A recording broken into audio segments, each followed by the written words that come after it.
chromosome aberration leads to change in the order of genes in a genetic map but does not alter its linkage group. This is due to option A translocation, option B recombination, option C transposition, or option D inversion.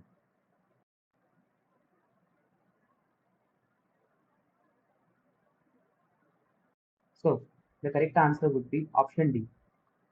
A chromosome aberration that leads to change in the order of genes in a genetic map but does not alter its linkage group. This is due to an inversion.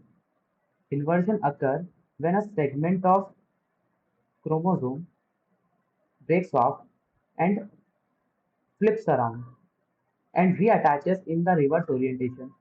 This alters the gene order but does not result in the loss or duplication of genetic material.